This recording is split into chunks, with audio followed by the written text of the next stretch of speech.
നാടിന്റെ കഥ ഇന്ന് ഒല്ലൂരാണ്. ഒല്ലൂര് മാലാഖയുടെ പെരുന്നാളിന്റെ പേരിലാണ് ഈ നാടിന്റെ പ്രസിദ്ധി. ഒല്ലൂരിന് ചിന്നറോമ എന്നൊരു പേര് കൂടി ഉണ്ട്.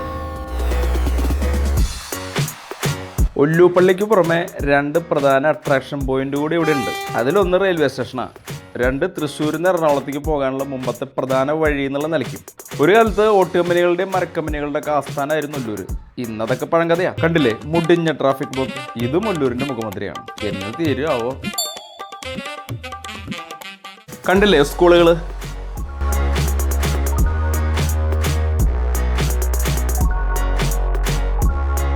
ദേ കോളേജ്, ദേ വൈദ്യരത്നം ആയുർവേദ കോളേജ്, പിന്നെ വിശുദ്ധ ഉപ്രസമ്മയുടെ തീർത്ഥകേന്ദ്രം ഉണ്ട്. ഇത് കണ്ട 91 വർഷം പഴക്കമുള്ള കടയാട്ടാ, മേച്ചേരി പീസ് ഗുഡ്സ്. ഇങ്ങനെ ഒരുപാട് സംഗതികൾ ഒല്ലൂർ ഇങ്ങനെ കാണാൻ കിടക്കുന്നുണ്ട്.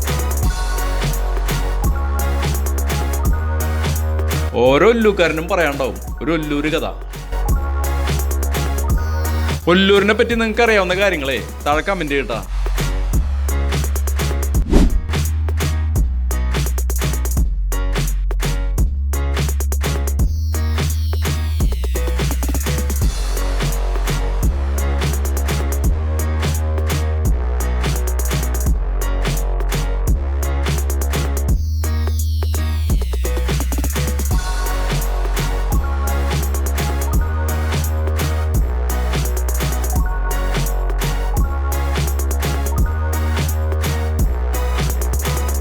ഒല്ലൂർ ഒരു ജംഗ്ഷനോ വഴിയോ സ്ഥലമോ മാത്രമല്ല, അത് തൃശ്ശൂരിൻ്റെ വ്യവസായ, വിദ്യാഭ്യാസ, ആത്മീയ ചരിത്രത്തിൽ പ്രാധാന്യമുള്ള പ്രദേശമാണ്.